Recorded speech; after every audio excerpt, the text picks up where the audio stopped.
अस्सलाम वालेकुम, नमस्कार, सत श्री अकाल एंड गुड इवनिंग। मैं हूं आरजू काज़मी और आप देख रहे हैं पॉइंट ऑफ व्यू। आज जैसे कि आप देख ही रहे हैं कि हमारे साथ पंडित अनिल शर्मा जी हैं, जिन्होंने हमें पहले भी ज्वाइन किया था। सर स्कॉलर भी हैं, एनालिस्ट भी हैं और बहुत शुक्रिया सर कि आपने ज्वाइन किया, आज अपने टाइम दिया हमें, बहुत शुक्रिया। सर आज हम आपसे थैंक यू थोड़ा थैंक यू। सीखना चाहेंगे। सर आज हम आपसे थोड़ा सा सीखना और समझना चाहेंगे कि रिलीजन क्या होता है और व्हाट इज रिलीजन बेसिकली। और ये इतनी हम दुनिया में देखते हैं कि उसके ऊपर लड़ाई झगड़ा, रिलीजन के ऊपर इतने लोग शायद किसी बीमारी से या किसी वॉर में शायद लोगों की डेथ से इतनी ज़्यादा ना हुई हो जितना रिलीजन के नाम पे लोगों ने एक दूसरे को मार काट दिया है। तो बेसिकली रिलीजन क्या है और क्यों लोग इसमें इतने ज़्यादा इन्वॉल्व हो जाते हैं कि वो एक दूसरे को बिल्कुल बर्दाश्त नहीं कर पाते। वाह, क्या बात है। आपने ये जो आज क्वेश्चन किया है, इसका आंसर देने के लिए ईश्वर की बहुत कृपा चाहिए, उस ऊपर वाले की, क्योंकि ये प्रश्न बहुत सदियों से पूछा जा रहा है। अर्जुन भी इसी तरह का प्रश्न कर रहा है। उपनिषदों में ये प्रश्न बहुत किए गए, रिलीजन क्या है, मतलब कि बहुत अच्छी बात है बेटा। और अगर मैं इसको जहाँ तक ईश्वर ने मेरी बुद्धि में ज्ञान दिया है, तो उसके अनुसार अगर मैं जवाब दूं, इसको कैसे, धर्म क्या है, रिलीजन क्या है हमारा, या अगर हम इसको ऐसा समझे, एक तो हमारा शरीर, हमारी बॉडी, हमारा माइंड और हमारी रूह, ये इसकी कनेक्टिविटी किसके साथ होना चाहता है? ये क्या हमारा शरीर किसी के साथ कनेक्ट होना चाहता है, हमारा माइंड किसी के साथ कनेक्ट होना चाहता है, या हमारी रूह किसी के साथ कनेक्ट होनी चाहती है? मतलब कि इसको पतंजलि ऐसा बोलते हैं योग शास्त्र में, योगा। आजकल योग बहुत कर रहे हैं, लेकिन योग का असली अर्थ क्या है? या आपके इस प्रश्न का थोड़ा सा आंसर ये है, वेद व्यास जी जिन्होंने महाभारत लिखी, उससे उनके शिष्य जैमिनी ने पूछा कि ऋषिवर, ये योग क्या है? तो उन्होंने कहा, योगा समाधि ही। योग समाधि, समाधि का अर्थ ईश्वर को प्राप्त करने का मार्ग है। ईश्वर को प्राप्त करने का मार्ग है। और वो कैसे है? तो शरीर हमारा ठीक रहेगा, माइंड हमारा स्वस्थ रहेगा, तभी हम कनेक्टेड किसी के साथ जुड़ सकते हैं। अगर हमारा शरीर ही खराब होएगा, हमारा माइंड ही खराब होएगा, तो निसंदेह हम दूसरों के सजदे वाली स्थान को तोड़ेंगे, दूसरों को दुख पहुंचाएंगे। अगर हमारा माइंड डेवलप नहीं होगा, हमारे प्राचीन काल, जैसे मैं बार बार कहता हूं कि जो आपका पाकिस्तान है वो बहुत अद्भुत जगह है। आप लोगों ने, क्षमा कीजिए, उसका मूल्य नहीं डाला, वो इबादत की, और वो इतनी पवित्र जगह है जिसको सप्त सिंधु देश बोल के मैं नमन करता हूँ। वहां इस चीज की बहुत खोज की गई कि रिलीजन है क्या, धर्म है क्या, ईश्वर है क्या। आपके वहां बहुत स्कॉलर हुए। तो जो रिलीजन है, जिसको मैं समझू, रिलीजन का मतलब हो गया कि वह मार्ग जो हमें ईश्वर से जोड़ता है। रिलीजन का मतलब हो गया वह चीज जो हमें ईश्वर से जोड़ती है, खुदा से जोड़ती है। पर अब प्रश्न आता है, खुदा क्या, ईश्वर क्या? अगर हम ये कहें कि हम पेड़ से जुड़ जाएं, पहाड़ से जुड़ जाएं, अगर हम पेड़ को खुदा मान लें, ईश्वर मान लें, अगर हम किसी चीज को खुदा मान लें, तो उससे तो हमें कुछ, उससे हमारा माइंड डेवलप नहीं होएगा। हमारा माइंड डेवलप नहीं होएगा, हमारा हमारा हमारी आत्मा, जो हमारी रूह है, उसको ताकत नहीं मिलेगी। लड़ाई का कारण क्या है? मैंने पिछली बार भी आपसे बात की थी बेटा, मैन मेड कोई भी चीज है वो कंप्लीट नहीं है, उसमें कमियां हैं। मैन मेड कोई भी चीज है उसमें कमियां हैं। क्यों कमी है? क्योंकि वो डेवलप हो रही है हमारे माइंड से, हमारे मन से और हमारी इंद्रियों से। इससे हम उसे डेवलप कर रहे हैं। तो उसमें लालच भी है, गुस्सा भी है, क्रोध भी है, लोभ भी है, मद भी है, अहंकार भी है उसमें। अब उस मैन मेड चीज को अगर कोई पंडित अनिल शर्मा ये कहे कि मेरे को ईश्वर ने ये बोला है और अब मैं ये चीज चला रहा हूं, वो उसको अगर हम रिलीजन मान लें तो वो लड़ाई करवाएगा। क्यों? क्योंकि वो मैन मेड है। धर्म अगर मैं कोऑर्डिनेटर हो जाऊंगा, ईश्वर का कोऑर्डिनेटर कोई नहीं हो सकता। वो इतनी सुप्रीम सत्ता है, उसको किसी की सहायता की जरूरत नहीं है। अगर वो डिपेंड हो जाएगा पंडित अनिल शर्मा पे, तो मैं उसको ईश्वर नहीं मानता। वो उसमें खासियत ही यही है कि वो डिपेंड ही नहीं होता किसी पे। वेद में उसको बोला गया स्वयंभू, उसने अपने आप को खुद बनाया है। यजुर्वेद का मंत्र है स वो पर्यागात शुक्रम अकायम। पर्यागात बोलते हैं जहां स्पेस भी नहीं है वहां भी वो है। बिना स्पेस के तो कुछ हो ही नहीं सकता, बिना आकाश के तो कुछ हो ही नहीं सकता, कोई चीज ठहर ही नहीं सकती है। तो जहां वो भी नहीं है, जहां हवा भी नहीं है, जहां ऑक्सीजन भी नहीं है, वहां भी वो है। मैं ज्यादा ईश्वर के विषय में इसलिए बात नहीं करता बेटा मैं, क्योंकि जितना मैं उसको जान पाया हूं, तो मैं ये जान पाया हूं उसे कोई नहीं जान सकता। वो इतना महान है, उसे कोई नहीं जान सकता। तो अगर जो मैं ये कहूं मैं उसे जान गया हूं और मैंने एक मार्ग चला दिया है, ये रिलीजन है, तो वो मैन मेड है। उसमें कुछ ना कुछ फिर कमियां होंगी। तो फिर हम ये सोचे, फिर उस खुदा ने कौन सा फिर मार्ग बनाया है, फिर उसने कौन सा धर्म बनाया उसने धर्म बना दिया है। अगर हम देखें तो ये पूरी दुनिया, अब ये हमारे ऊपर है हाउ टू डील इट। हम उसे डील कैसे करें? अब डील कैसे करें, बस इसी चीज को वहां पुराने लोगों ने हमें समझाया। सतलुज के किनारे बैठ के, रावी के किनारे बैठ के वेद लिखे गए, उपनिषद लिखी गई। वहां उन्होंने बैठ के गंगा के किनारे कुंभ का मेले का आयोजन होता था प्राचीन काल में। वहां बैठ के वो हमें समझाते थे, ओके ऐसे डील करो इस संसार। रिलीजन किसी ने नहीं बनाया, संप्रदाय किसी ने नहीं बनाए, मत किसी ने नहीं बनाया। अब जो इसमें जो मोटी सी बात ये है, इस वक्त जितने भी रिलीजन है वो मैन मेड है। हम उन्हें बनाने वालों को अपने अनुसार पूज रहे हैं, मान रहे हैं, वो अलग चीज है। लेकिन हमें ये मानना पड़ेगा, 2 हाथ 2 पैर आंख नाक कान वाले किसी इंसान ने ये चीज बनाई। लोग उसको या उनको, मैं उनको बुरा नहीं कह रहा, भगवान मान रहे हैं या कुछ और मान रहे हैं, ये मान रहे हैं, वो बात अलग है। लेकिन वो हमारे क्या माइंड को ताकत दे रहे हैं, क्या हमारी आत्मा को, क्या हमारे माइंड को डेवलप कर रहे हैं? सबसे बड़ी बात यह है हमारे माइंड को कैसे डेवलप करता है कोई चीज, हमारे माइंड को।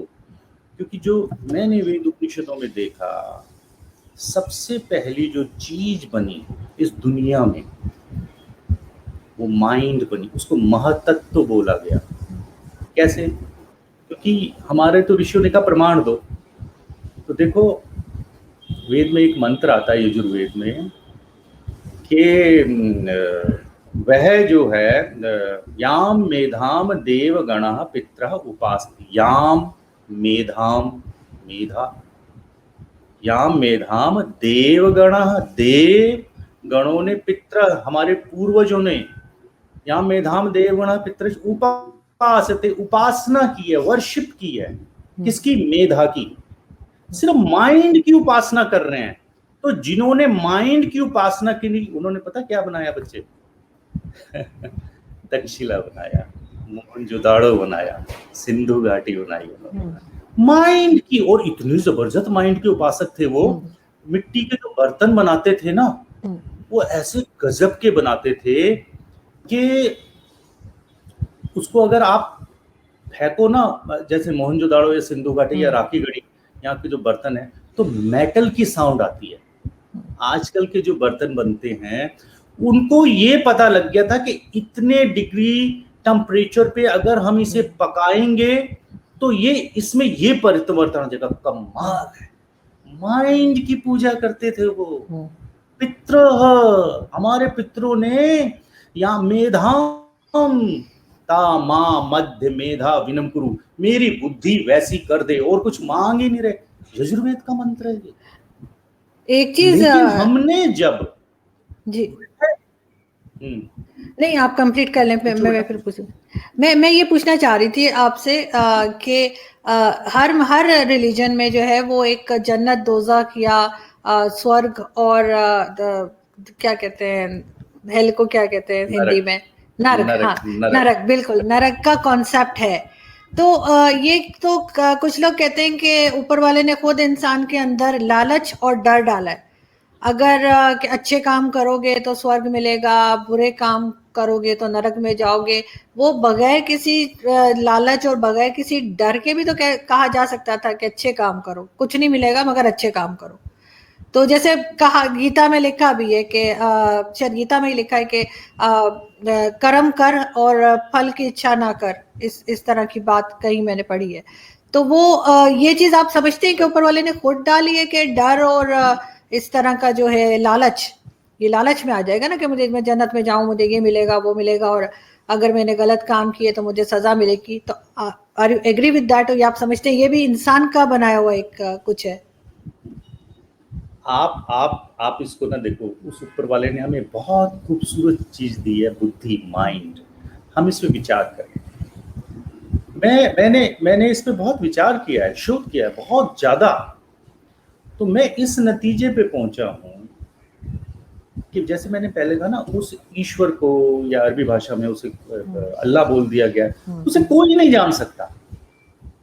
एटलीस्ट मैंने तो बरसों की साधना और तप के बाद ये जाना, उसे कोई नहीं जान सकता। वो इतना महान है, अपनी महानता के कारण ही छुपा हुआ है ना। वो जिसको वो कुछ नहीं कहता। ये जो सब कह रहे हैं, ये ह्यूमन बीइंग्स कह रहे हैं, ये इंसान कह रहे हैं कि स्वर्ग है, नरक है, जन्नत है, या क्या। आप देखो, अगर जो एक कवि की कल्पना ही तो है, मैं मानूंगा कि क्या कल्पना है, कवि क्या क्या सोच लेता है, एक शायर क्या क्या सोच लेता है। वो सोचता तब है जब वो कहीं कुछ देख लेता है। तो चाहे ये सोचा जाए कि भाई शायद की नदियां होंगी और शराब की दरिया बह रहे होंगे और ये होगी, ये क्या चीज है? ये सिर्फ सोच है। क्योंकि दुनिया में शहद भी है, दुनिया में शराब भी है, और दुनिया में माँ बहन भी है, ये सब हैं। तो वो देख के किसी के मन में अगर उसकी इच्छाएं जागृत हो जाए, वो कह रहा है। आप खुदा को, ईश्वर को क्यों बदनाम कर रहे हो? प्लीज ऐसा मत करो। क्योंकि वो, हमारे यहाँ तो ये कहा गया उपनिषदों में, कोई अगर अपनी इंद्रियों को कंट्रोल कर लेगा तो उसको जान सकता है। प्रतिबोध, बोध होता है देखना। जैसे ये चश्मा है, मैं इसको, मुझे बोध हो रहा है। प्रतिबोध क्या है? आंखें बंद कर। वो कह रहे जब तुम प्रतिबोध, बिल्कुल इंद्रियों को कछुओं की तरह समेट लोगे, तो उसे जान सकते हो कण मात्र। किसे? उसे जिसने ये सब बनाया है। मैं इसलिए बार बार कहता हूं, इंसान को कभी ईश्वर ने नहीं कहा या मेरी पूजा करो, मैंने तो ये जाना। वो ये कहता है आप अपना काम ईमानदारी से करो बस। मतलब कहता नहीं है, मैं भी ये अपनी तरफ से ही कह रहा हूं जो समझा हूं मैं। लेकिन ऐसा कहीं नहीं कहा गया कि जमीनों पे कब्जा कर लो, मार काट मचा दो, ये कर दो, ऐसा कहीं नहीं है। ये इंसान ही कर रहे हैं। मैन मेड, मैं फिर बोलता हूं, मैन मेड कुछ भी चीज है उसमें कमी होगी ही होगी, 100% होगी उसमें। और ये इंसानों का बनाया हुआ है कि कहीं स्वर्ग है या नरक है, ऐसा कुछ नहीं है। ये रहस्य है, इस पे कभी फिर जरूर चर्चा करना। देखो मैं आपको एक बात बताऊं, उपनिषद में हमारे एक कथा आती है, स्टोरी आती है कठो उपनिषद में। मैंने शायद आपसे डिस्कशन किया था, जो कट शब्द है ना, ये आपके इस्लामाबाद के पास एक क्षेत्र होता था कठलोई, और वो इतना जबरदस्त क्षेत्र होता था जिसका इस्लामाबाद का जैसे जो पुराना नाम है वो रामकुंड, और सैदपुर जगह आपके वहाँ जी है, उसका नाम सीतापुर था। सैदपुर विलेज है, बिल्कुल। हाँ, और वो गजब की जगह, रामकुंड, और वो सैदपुर था सीतापुर। और आपके पाकपटन का पुराना नाम क्या है? पता नहीं। अयोध्या। अयोध्या आज भी पुराने लोग बोलते हैं। तो राम से पाकिस्तान नहीं बच सकता। और एक रामा लेक भी है आपके वहां गिलगित में, देखिए आपने कभी जाना बेटा, बहुत सुंदर है। ये अलग मैटर है, लेकिन मैं ये कह रहा हूं कि आपका जो आज का सब्जेक्ट है ना, ये अद्भुत सब्जेक्ट है, इसको लोग सुनना चाहते हैं, लेकिन आंसर नहीं है किसी के पास। आप जो ये कह रहे हैं कि रिलीजन क्या है, ये पूरी दुनिया पूछ रही है। क्या रिलीजन जो है मनुष्यों ने बनाया है, तो क्या उस ईश्वर ने, खुदा ने, गॉड ने, वाहिगुरु ने, क्या उसने कोई रिलीजन बनाया है? मैं इतने वर्षों में कठोर अध्ययन मनन और तप के बाद ये जान पाया हूं, उसने नहीं बनाया। उसने ये जरूर है कि ये सारी कायनात, ये सारा ब्रह्मांड उसने बनाया है। तो उसने बनाया, इसका क्या प्रमाण है? इसका एक छोटा सा आंसर दिया था वराहमिहिर ने। जब वो आज से 1500-1600 साल पहले ईरान गया, और वहाँ के शाह होते थे नौशेरवां, उन्होंने उसको बुलाया और ये प्रश्न किया, आचार्य ये संसार बन कैसे गया? तो वहाँ उन्होंने उसको ये आंसर दिया था कि ये जो संसार है ये एक चीज से बना है। वो जो उन्होंने तो अणु परमाणु की बात करी, न्यूट्रॉन, प्रोटॉन, इलेक्ट्रॉन, इसकी बात करी, लेकिन ये संसार एंड में जाके, जैसे ये मेरा कपड़ा है, इसको लेबोरेटरी में ले जाएंगे, इसका एंड क्या है? न्यूट्रॉन, प्रोटॉन, इलेक्ट्रॉन, इसका एंड वो है। क्यों? क्योंकि ये मटेरियल है। मटेरियल जितना भी बना है वो एटम से बना है, पर एटम किससे बना है? वो सत्य है। वैज्ञानिक ये नहीं खोज पाए हैं एटम किससे बन गया। वो जो चीज है उसको शायद ये कहा गया, ऋषियों ने कहा सत्य, उसको नाम दे दिया सत्य। पर मैं वही कहता हूं, अनपढ़ गवार लोगों ने जब इतनी बड़ी चीज को डील किया, किस चीज को? धर्म को। इंटेलेक्चुअल लोग डील करते थे, वारामिहिर डील कर रहे हैं उसको करनाद डील कर रहे हैं, उसको जो है ब्रह्म ऋषि डील कर रहे हैं। उसको जब लंपट लोगों ने, मैं बार बार बोलता हूँ, विद्या लंपटों के पास चली गई है। लंपट हमारे यहाँ बोलते हैं जिनका कोई कैरेक्टर नहीं होता। वो अपने भोग के लिए, अपने भोग विलास के लिए फिर अंट-शंट बकते हैं और दुनिया उसको सुनती है। ये बहुत डेंजरस है। आपका आज का सब्जेक्ट बहुत अच्छा है बेटा, बहुत ही अच्छा सब्जेक्ट है। जी जी सर, लेकिन लोग आपस में बहुत ज़्यादा लड़ते क्यों हैं मज़हब को लेकर, रिलीजन को लेकर? स्पेशली मैं तो मुस्लिम्स को जैसे देखती हूँ, हर जगह वो मतलब हमारे तो आजकल बहुत ज़्यादा जो है उस तरह के लोग निकल आए हैं कि जो नहीं है मुसलमान उसे मार दो, या इस तरह की चीज़ें हमने कभी कभार हिंदुज़म में भी देखी है कि एक्सट्रीमिज़म जो है वो किसी भी रिलीजन के अंदर क्यों है, चाहे वो कोई भी रिलीजन हो, इस्लाम हो, क्रिश्चियनिटी हो, हिंदुइज्म हो, कुछ भी। ये इस तरह के लोग क्यों अब बढ़ गए? पहले नहीं होते थे, लेकिन अब इस तरह के लोग हम क्यों देख रहे हैं कि ज्यादा हो गए? क्योंकि जिस चीज में पैसा इन्वॉल्व हो जाता है उस चीज में लड़ाई झगड़ा होता है। पैसे का मतलब, एक इंसान है, उसको गाड़ी चाहिए, बंगला चाहिए, जमीनें चाहिए, ऐसे लोग चाहिए जो उसके पैर दबाएं, झुकें, सलाम करें। इसको अहंकार बोला गया है, इसको अहंकार बोला गया है। लेकिन भारत में एक ऐसा महान पुरुष उत्पन्न हुआ आज से 2500 साल पहले, शंकराचार्य। उन्होंने कोई ऐसी चीज नहीं की, उन्होंने पूरे भारत में भ्रमण किया, पुनः वैदिक धर्म की स्थापना की, और उन्होंने सिर्फ 10 साल में ये कार्य किया और चले गए। उन्होंने कोई कुछ नहीं बनाया। लेकिन आज मैं देखता हूँ ये लोग जो हैं बड़े बड़े मठ बना रहे हैं, बड़े बड़े पता नहीं क्या बना रहे हैं, पीर बन गए हैं और क्या क्या बन गए हैं, और मर्सिडीज गाड़ियां हो गई हैं, और मौलाना साहब हो गए हैं, और वो कपड़े की दुकानें खोल रहे हैं। ये क्या हो रहा है? ये क्या कर रहे हैं? और वहां जूती चप्पलें बेच रहे हैं और क्या बेच रहे हैं। तो ये तो नहीं होना चाहिए। मौलाना तारिक जमील की बात कर रहे हैं, बिल्कुल उन्होंने खोला है, मौलाना तारिक जमील ने, बिल्कुल। अब दुनिया ने उनको इसलिए पैसा नहीं दिया था कि भाई आप ये सब कुछ करो। वो पैसा देखिए, वो मुआशरे का पैसा, मुआशरे को वापस दे दो भाई।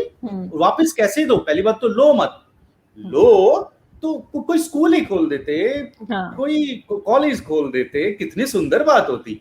मैं निंदा नहीं कर रहा हूं, मैं किसी से मैं एक बात कह रहा हूं कि ऐसा नहीं करना चाहिए। लड़ाई झगड़े का मूल कारण ये होता है कि इंसान जो कमांड कर रहा होता है किसी भी आंदोलन को, उसके अंदर इच्छाएं बड़ी होती, मैं ये हूं, मैं वो हूं, और अहंकार बहुत होता है। अगर वो ईश्वर को जान जाए, खुदा को जान जाए, और उसके जो गुणों को अपना ले, वो तो लड़ाई झगड़ा करेगा ही नहीं। वो किसी की संपत्ति पे अधिकार नहीं जमाएगा, किसी के मंदिर को नहीं तोड़ेगा, किसी के पूजा स्थानों को नहीं तोड़ेगा। ये तब होता है जब यहां से व्यक्ति ना जीरो हो जाता है, तो ये सब चीजें करता है, और अपने भोग विलास के लिए। और उम्र कितनी है? उम्र तो बहुत कम है। हमें मतलब ये कहना चाहता हूं कि जो पाकिस्तान के लोग हैं, उनके डीएनए में बहुत ज्ञान है, लेकिन उनके उस ज्ञान को, वो जो थॉट उन्होंने पकड़ा हुआ है, उस थॉट ने उसकी वो बुद्धि को दबा दिया है। बिल्कुल, अगर वो पुराने अपने जो पूर्वज थे उस भूमि के, उनके थॉट को पकड़ लेंगे, मैं आपको सच बोलता हूं, one of the best country in the world, Pakistan one of the best country हो जाएगा। लेकिन ये इस थॉट को, मैन मेड थॉट को छोड़ ही नहीं रहे हैं। आपके यहाँ इतनी एक गोरख टीला होता था लाहौर के आसपास, जहाँ इतने बड़े बड़े तपस्वी होते थे, ऐसे अद्भुत मंदिर हैं आपके वहाँ, धर्मस्थल, और इतना सब कुछ होता था। वो कहाँ चला गया? तो क्या हो गया वहां के लोगों को, जिनके डीएनए में इतना ज्ञान था, वो अब ऐसे क्यों हो गए हैं कि उन्हें प्राइम मिनिस्टर साहब को जाके और सऊदी अरेबिया में जाके कहना था, give me something, what's going on in Pakistan? अरे तुम तो खुद इतने रिच हो, तुम वहां दे सकते हो, आप वहां क्यों जा रहे हैं? आप अपने एक प्लान बनाइए कि हमें कृषि के क्षेत्र में ये काम करना है। पाकिस्तान की सोच को जो मारा है, वो एक थॉट ने मारा है। ये थॉट, अगर मैं किसी रिलीजन पे कभी बात नहीं करता, लेकिन मैं जो सत्य तो बोलूंगा ही, और सत्य ये है कि अगर वो पुराने समय के उन पूर्वजों को याद करें और उनके थॉट को पकड़ ले। मुझे थोड़ा सा याद आता है, जैसे आप देखिए, आपके वहाँ कोई मुल्तान के पास जगह है भीममाला या क्या, वो एक बहुत महान मैथमेटिशियन वहां रहते थे, जिनका नाम था ब्रह्मगुप्त। मैं बात कर रहा हूँ आज से 1500 साल पहले। दुनिया को जिन्होंने मतलब कि वो वाराणसी के बाद हुए, छठी शताब्दी में, जीरो के ऊपर उनका महान कार्य है। वो डीएनए कहां चला गया? वहां से कहां चला गया? क्यों? क्योंकि जो थॉट पकड़ लिया है, वो थॉट जो है वहां बच्चों को, आप कम से कम आने वाली पीढ़ियों को संभालिए, इस चीज को विचारिए। ये जो रिलीजन है, जिस थॉट को हमने पकड़ा हुआ है, ये मेरे माइंड को डेवलप कर रहा है। मैं एक चीज बताऊं आपको, उस थॉट को अरब के लोगों ने भी नहीं पकड़ा हुआ। वो पहनावे से सिर्फ अरब हैं, वो अंदर से अमेरिकन है या ब्रिटिश है। मैं सच बता रहा हूँ आपको। नहीं, बिल्कुल ठीक कह रहे हैं। अंदर अगर जाओ ना, हाँ, वो मुस्लिम नहीं है, वो अंदर से सब अमेरिकन है, कोई यूरोपियन है, कोई क्या है। तो पाकिस्तान के लोग उन्हें क्यों फॉलो करते हैं, ये मेरी समझ में नहीं आता। आपको तो फॉलो, उनको आपको फॉलो करना चाहिए। जहां से ज्ञान निकला, ये पूरा भारतवर्ष जो था। तो मैं आपको एक चीज बताऊं, बिना सिंध के हिंद नहीं है और बिना हिंद के पाकिस्तान भी नहीं है। इनको आपस में ये मानना चाहिए, आपस में भाईचारा बनाना चाहिए। अगर एक थॉट निकाल दें, ये तो मानो ना, कम से कम ये तो मान लीजिए कि अरबी भाषा एक विदेशी भाषा है और जो वहाँ के हमारे भाई बहन ने पकड़ा हुआ है वो थॉट मक्का में डेवलप हुआ। मैं मोहम्मद साहब का आदर करता हूँ, मैं ऐसा कोई नहीं बोल रही बात, लेकिन मैं ये कह रहा हूँ कम से कम ये तो मानो कि वो एक विदेशी थॉट है। इंडोनेशिया से ही हमें वो लेना चाहिए। इंडोनेशिया के लोगों ने अपने एयरलाइंस का नाम गरुड़ा रखा हुआ है और वहां रामलीला होती है, राम को अपना पूर्वज मानते हैं वो। तो वहां डेवलपमेंट है, बांग्लादेश में डेवलपमेंट है, उन्हें अपनी बंगाली भाषा पे गर्व है, अपने कल्चर पे गर्व है। वो थॉट को उन्होंने एक सीमा तक फॉलो किया है। पाकिस्तान ऐसा क्यों नहीं करता? बिल्कुल, पाकिस्तान को कम से कम बांग्लादेश से तो जरूर कुछ सीखना चाहिए, क्योंकि वो हमसे कहीं आगे बढ़ चुका है। लास्ट में मैं आपसे ये पूछना चाहूंगी सर, आप समझते हैं कि पॉलिटिक्स से मजहब को अलग रखना चाहिए? क्योंकि पाकिस्तान में तो मजहब जो है बहुत ज्यादा जो है वो पॉलिटिक्स के अंदर मिक्स कर दिया इन्होंने। तो आपको लगता है कि अलग होना चाहिए और बाकी काम अलग होने चाहिए? हर जगह ब्लास्फेमी लॉ और ये वो सब कुछ आप जानते ही हैं क्या होता रहता है यहाँ। आपको लगता है कि अलग अलग ये काम होना चाहिए? जो मजहब है, मजहब का सियासत से कोई वास्ता नहीं होना चाहिए? देखिए, एटलीस्ट पाकिस्तान के लिए तो मैं ये कह ही सकता हूँ कि वहाँ के जो लोग हैं उन्हें प्रैक्टिस करनी चाहिए अपने मजहब पे, लेकिन पॉलिटिक्स से उसको बिल्कुल दूर रखना चाहिए। मैं वहाँ के पॉलिटिशियनों को देखता हूँ, वो कोई भी संबोधन करते हैं तो चाहे बोलना नहीं आ रहा होता इमरान खान साहब को, लेकिन फिर भी वो कुछ बोलते हैं, चाहे वो गलत बोल रहे होते हैं। ये क्या मजबूरी है और ऐसा उन्हें क्यों करना पड़ता है? या और भी बहुत सारे लोग हैं। तो वहाँ कोई डर का माहौल है, कुछ ऐसे संगठन हैं जिनसे उन्हें डर लगता है। ये मुझे ऐसा लगता है कि वहाँ अगर आर्मी के लोग हैं, वो लोग आई डोंट नो, वो आर्मी जो है बड़ी, अगर हम ब्रिटिश रूल के टाइम से देखें तो उनका एक अलग गेटअप होता है, अलग सेटअप होता है उनका। तो वो इतना पढ़ लिख के इतना सब कुछ करने के बाद भी और देश के लिए क्यों नहीं सोचते? क्यों नहीं वहाँ वो लोग समाज में जाते, लोगों को ये कहते भाई तुम्हारा जो रिलीजन प्रैक्टिस है वो अलग है, कंट्री अलग है। मैं आपको बताऊं, जब तक पाकिस्तान के पढ़े लिखे बच्चे जिन्होंने अब वहाँ कमांड करनी है, उस देश को चलाना है, जब तक वो ये नहीं सोचेंगे कि 70 साल में हमने क्या पाया, ये जो पार्टीशन है इससे हमें क्या मिला, और ये इस पे भी कभी बात करेंगे कि पार्टीशन के लिए उन्होंने इस क्षेत्र को क्यों छोड़ा और ये क्या किया। लेकिन मैं बार बार यही बोलता हूँ कि पाकिस्तान में एटलीस्ट, पाकिस्तान में जो बहुत इंटेलेक्चुअल लोग हैं उन्हें ये विचार करना चाहिए कि हमारा प्राइम मिनिस्टर जब कोई स्पीच करता है तो उसकी क्या मजबूरी हो जाती है धार्मिक संबोधन। तो प्लीज इस चीज को अलग रखें और राजनीति को अलग रखें, तो आपका कंट्री बहुत जल्दी डेवलपमेंट करेगा। ये है। बिल्कुल बिल्कुल, आप ठीक कह रहे हैं। यहाँ पे मैं बहुत शुक्रिया अदा करना चाहूंगी सर कि आपने ज्वाइन किया, और आई होप कि हम दोबारा आपसे रिक्वेस्ट करेंगे और फिर हम ये भी, जैसे आपने कहा कि पाकिस्तान के बारे में मजीद बात करेंगे और आपसे सीखने की बहुत कोशिश करेंगे। Thank you so much sir, बहुत शुक्रिया। Thank you. मेरे को गलत बोला हो तो मैं क्षमा चाहता हूँ सर। कुछ भी गलत नहीं बोला, क्या बात है। बिल्कुल ठीक, बहुत शुक्रिया सर। Thank you sir.